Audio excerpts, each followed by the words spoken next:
Ibu minta untuk ketua kelas untuk memimpin teman-temannya untuk berdoa. Semua bersiap, berdoa mulai. Bismillahirrahmanirrahim. Raditu billahi rabban wa bil islami dinan wa bi Muhammadin nabiyya wa rasulan. Rabbi zidna ilma warzuqna fahma. Amin. Sudah selesai memberi salam. Assalamualaikum warahmatullahi wabarakatuh. Sebelum mulai pelajaran masuk ke materi, Ibu akan mengabsen terlebih dahulu. Siapa hari ini tidak masuk? Masuk semua Bu. Ada satu yang telat juga. Siapa? Yang telat siapa? Si Zakaria. Jadi hari ini tema pembahasannya adalah mengenai kisah teladan Nabi Lut alaihissalam. Sebelumnya ada yang tahu kisah dari Nabi Lut alaihissalam? Saya Bu, itu adalah nabi yang diutus oleh Allah Subhanahu wa taala untuk kaum Sodom. Iya, betul, bagus sekali. Jadi Nabi Lut alaihissalam ini adalah salah satu nabi yang diutus oleh Allah Subhanahu wa taala untuk negeri Sodom dan Gomorrah atau Amorah. Beliau diperintahkan Allah Subhanahu wa taala untuk mendakwahi para kaum Sodom. Beliau namanya disebutkan sebanyak 27 kali di dalam Al-Qur'an.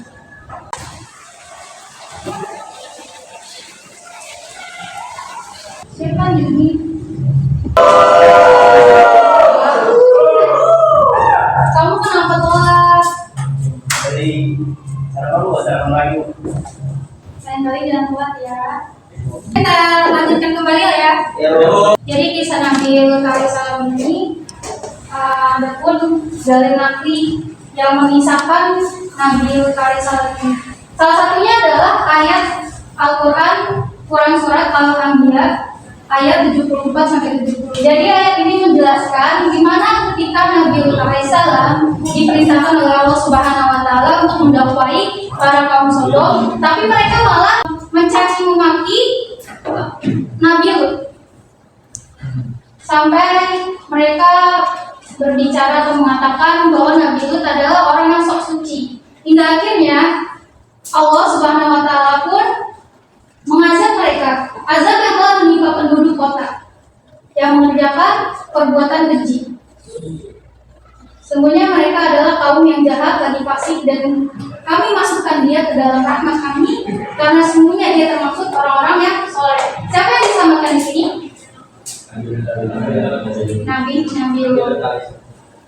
Nabi Lut diselamatkan karena beliau termasuk orang-orang yang soleh. Korelasi ayat tersebut kalau kita korelasikan adalah dengan Quran surah Ar-Ra'd ayat 11 yang berbunyi, sesungguhnya Allah tidak akan merubah keadaan suatu kaum sehingga mereka mengubah keadaan yang ada pada dirinya sendiri. Jadi ketika Allah sudah menghendaki kaum tersebut untuk berubah, tapi mereka enggan, itu ketika Allah sudah memberikan azab, itu tidak ada lagi yang mampu menyelamatkan mereka selain Allah Subhanahu wa taala. Oke, Ibu ada video mengenai kisah lebih rincinya dari Nabi Lut alaihissalam, silakan disimak baik-baik. Karena nanti di akhir pembelajaran ini Ibu akan minta satu orang untuk mempresentasikan atau mereview semua materi yang kita pelajari hari ini. Kisah Nabi Lut alaihi salam dan kaum Sodom. Kisah ini disebutkan beberapa kali dalam Al-Quran, salah satunya dalam surat Hud ayat 77 hingga 83. Diceritakan bahwa Nabi Lut alaihi salam diperintahkan oleh Allah Subhanahu wa taala untuk berdakwah kepada kaum Sodom yang telah melakukan penyimpangan besar. Mereka memilih pasangan dari sesama jenisnya, bahkan dengan berani menantang Nabi Lut untuk menurunkan azab Allah Subhanahu wa taala. Nabi Lut alaihi salam tinggal di sebuah kota bernama Sodom yang terletak di negeri Al-Gaul, dekat dengan bukit Baitul Maqdis. Penduduk kota ini atau kaum Sodom banyak yang menyimpang dari ajaran Allah. Buktinya masih terjadi perampokan atau penyamunan. Selama tinggal di kota Sodom, Nabi Lut berdakwah kepada kaumnya dengan santun. Namun sikap kaumnya justru berkebalikan. Mereka mendustakan ajaran Nabi Lut dan tidak menghiraukan perkataannya. Wahai kaumku, mengapa kalian tidak bertakwa? Sesungguhnya kau adalah seorang rasul kepercayaan yang diutus kepadamu. Bertakwalah kepada Allah dan taatlah kepadaku. A few moments later. Oke, dari video mengenai kisah Nabi Lut yang sudah kita simak bersama-sama, apa yang bisa kita petik dari kisah tersebut? Bu, Ya, Allah membenci kaum LGBT, kita juga harus bersikap pantang menyerah dalam mendakwahi orang-orang yang tersesat, Bu, apalagi di akhir zaman ini. ya bagus, betul sekali. Jadi berbicara mengenai LGBT, apalagi di zaman digital ini banyak sekali hal-hal yang sangat mudah kita akses dengan handphone kita. Pertama mengenai influencer yang ada di HP kita. Mungkin lesbi, gay, biseksual itu masih menjadi perdebatan atau hal yang sangat ditentang. Tapi untuk satu ini nih, transgender itu masih menjadi hal yang lumrah ya. Mungkin masih menjadi hal-hal yang tidak tabu. Karena masih banyak orang-orang yang malah dipuja-puji kecantikannya, ketampanannya. Itu yang malah membuat mereka semakin percaya diri. Bahkan mereka malah menganggap diri mereka adalah memang itu kodrat dari Allah, di mana mereka dilahirkan sebagai laki-laki, tapi ketika di perjalanan mereka malah menganggap diri mereka adalah perempuan, kodratnya sebagai perempuan. Nauzubillah min dzalik. Sebenarnya apa sih tujuan kita untuk mempelajari kisah Nabi Lut alaihissalam ini? Tujuan dari pembelajaran ini diharapkan kalian para siswa bisa atau mampu meneladani dari sifat-sifat Nabi Lut alaihissalam tersendiri, di mana sifat-sifatnya itu Nabi Lut memiliki sifat yang sabar, tangguh dan berani, terutama berani dalam menegakkan amar ma'ruf nahi munkar. Jadi apa sih pesan moral yang dapat kita ambil dari kisah teladan Nabi Lut alaihissalam ini? Silakan dijawab, Nona. Jadi dari kisah ini pesan moralnya adalah jangan membangkang, karena sikap membangkang terhadap perintah Allah dan tidak mau bertaubat akan mendatangkan azab Allah seperti yang menimpa kaum Sodom. Ya, mantap, bagus sekali. Terima kasih ya atas jawabannya. Jadi ada lagi nggak yang mau menambahkan jawaban dari Nona? Wah, sepertinya sudah mulai kurang fokus ya belajarnya, sudah mulai mengantuk.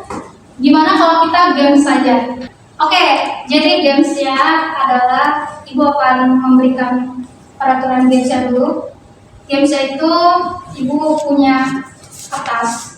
Silakan dilempar kemana saja sambil menyanyikan lagu Balonku.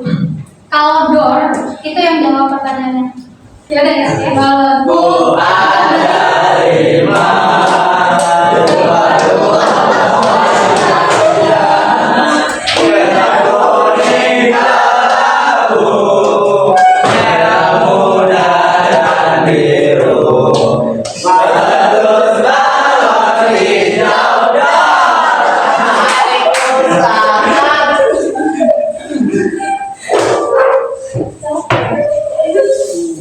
Pertanyaannya adalah di mana Nabi Lut berdakwah?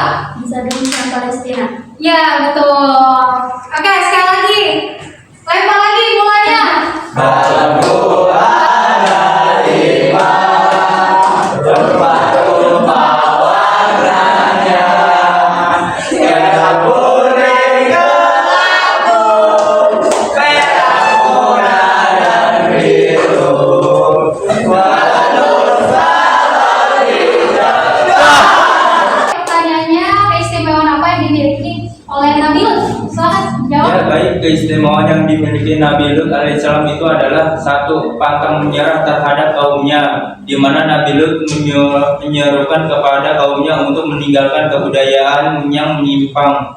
Dua, tabah dalam menghadapi kehujatan dalam kaumnya, di mana ketika mereka tidak mau mengikuti ajaran Nabi Lut alaihissalam dan justru memperolok Nabi Lut alaihissalam dengan kata-kata sok suci. Bahkan mereka tega mengusir Nabi Lut kalau tidak mau menghentikan dakwahnya. Tiga, lalu Nabi Lut juga mempunyai sifat sabar dalam menghadapi ujian cobaan baik yang datang dari kaumnya ataupun dari istrinya sendiri yang justru membangkang pada dakwahnya. Oke, mantap. Terima kasih. Oke, udah semangat ya belajarnya? Udah pada ngantuk ya?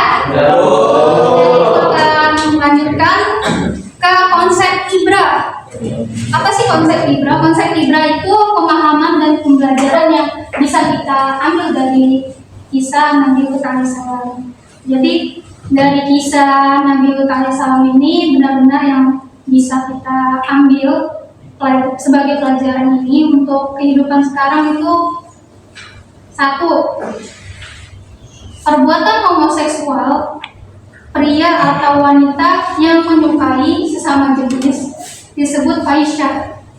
Itu terdapat dalam surat Al-Ankabut ayat 28, di mana dijelaskan perbuatan tersebut adalah perbuatan yang sangat keji, buruk, menjijikan, dan sangat membahayakan. Bahkan saking kejinya dan nistanya, Allah Subhanahu wa Ta'ala memberi sifat kaum homoseksual tersebut dengan 3 sifat, yaitu kaum yang bodoh, kaum yang melampaui batas, dan kaum yang melampaui batas aturan Allah Subhanahu wa Ta'ala. Yang kedua, perilaku lesbi dan gay kaum Lut alaihissalam itu disebut perbuatan yang munkar, sangat ditolak keras, tidak bisa diterima oleh norma agama manapun pasti menentang hal-hal yang menyimpang, dan itu adalah suatu perbuatan yang juga melanggar etika atau hukum.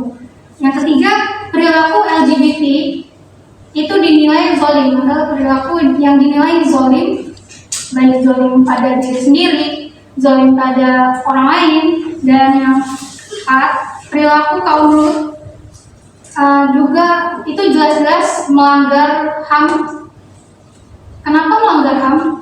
Karena para kaum tersebut itu sudah melawan nurani dan fitrah kemanusiaan yang benar dan lurus.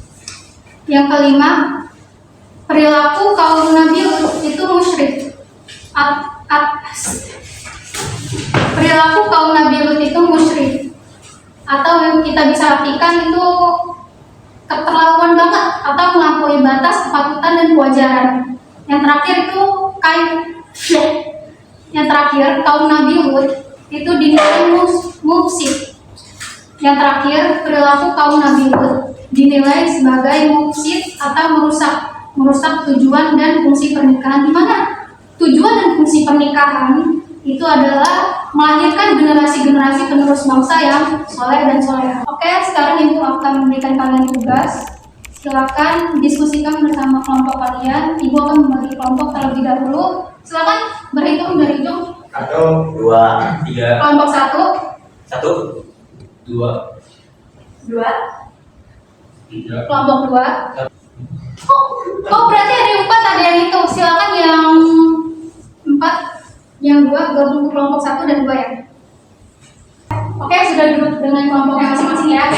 Oke, jadi tugasnya adalah silakan kalian bahas dengan kelompok kalian masing-masing, akan berdiskusi mengenai temanya adalah bagaimana cara kita meneladani sifat dan sikap Nabi Lut alaihissalam di kehidupan sehari-hari.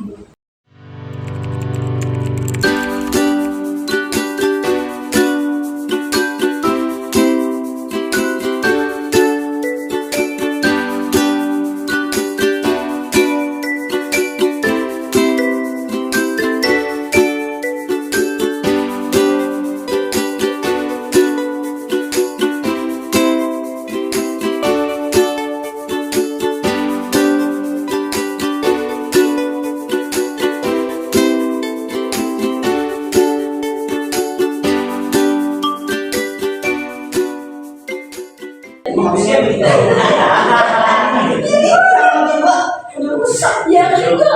Bahasanya beda.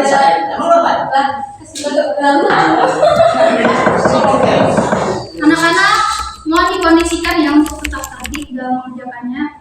Apa sudah selesai semua? Sudah, silakan kelompok 1 maju. Kelompok 1. Assalamualaikum warahmatullahi wabarakatuh. Waalaikumsalam warahmatullahi wabarakatuh. Perkenalkan, kami dari kelompok 1, kami akan menjelaskan tentang meneladani sifatnya Nabi Lut alaihissalam. Jadi, menurut pendapat kami mengenai cara kita meneladani sifat Nabi Lut alaihissalam dalam kehidupan sehari-hari, yaitu 1. Selalu bertawakal kepada Allah Subhanahu wa Ta'ala. 2. Senantiasa menjalankan perintahnya dan menjauhi larangannya. 3. Menumbuhkan sikap peduli kepada sesama, termasuk mengingatkan ketika teman atau saudaranya lalai dalam beragama. Memuliakan tamu yang datang ke kediaman kita. Ya, terima kasih banyak atas perhatiannya. Itulah presentasi dari kelompok 1. Wassalamualaikum warahmatullahi wabarakatuh. Terima kasih sudah mempresentasikan dengan sangat baik. Sebelum mengakhiri pembelajaran ini, Ibu mau meminta satu siswa untuk mereview materi dari awal sampai akhir jam pelajaran. Silakan. Adek, maju dek. Saya. Ya. Assalamualaikum warahmatullahi wabarakatuh. Waalaikumsalam warahmatullahi wabarakatuh. Perkenalkan, saya Praditya Ramdhani. Di sini saya akan mereview kegiatan pembelajaran kita hari ini. Jadi pembelajaran hari ini adalah mengenai Nabi Lut. Nabi Lut diutus untuk berdakwah di negeri Sodom dan Gomora. Namanya disebutkan dalam Al-Quran sebanyak 20 kali. Allah memberikan hikmah dan ilmu kepadanya, menyelamatkan dari azab kota yang terjerumus dalam perbuatan keji. Menekankan bahwa keadaan suatu kaum tidak berubah, kecuali mereka mengubah diri mereka sendiri. Pembelajaran dari kisah Nabi Lut melibatkan ketangguhan dan ketekunan dalam menyerukan kebaikan serta menghadapi penolakan dan hujatan. Terdapat penekanan terhadap penilaian negatif terhadap perilaku LGBT, dianggap zalim, melanggar HAM, dan merusak tujuan pernikahan. Dalam pembelajaran ini sangat penting agar kita menjadi bertawakal, menjalankan perintah Allah, peduli pada sesama dan memuliakan tamu. Sekian dari saya. Terima kasih semuanya. Wassalamualaikum warahmatullahi wabarakatuh. Waalaikumsalam warahmatullahi wabarakatuh. Silakan duduk lagi. Oke, dari materi yang sudah kita bahas mengenai kisah Nabi Lut tadi sudah disebutkan pesan moralnya, ibrohnya, lalu Nabi Lut berdakwah di mana, tantangannya apa saja. Oke, baik, terima kasih. Sebelum mengakhiri pelajaran hari ini, apakah ada yang mau ditanyakan? Oke, baik, kalau begitu semoga apa yang sudah kita pelajari hari ini menjadi ilmu yang bermanfaat bagi kita semua, serta menambah bekal untuk menjaga diri kita dari perbuatan yang menyimpang. Amin. Semuanya. Baik, kita akhiri pembelajaran hari ini dengan kafaratul majelis. Subhanallahumma wa bihamdika asyhadu an la ilaha illa anta astaghfiruka wa atubu ilaik. Memberi salam. Assalamualaikum warahmatullahi wabarakatuh. Waalaikumsalam warahmatullahi wabarakatuh. Terima kasih anak-anak.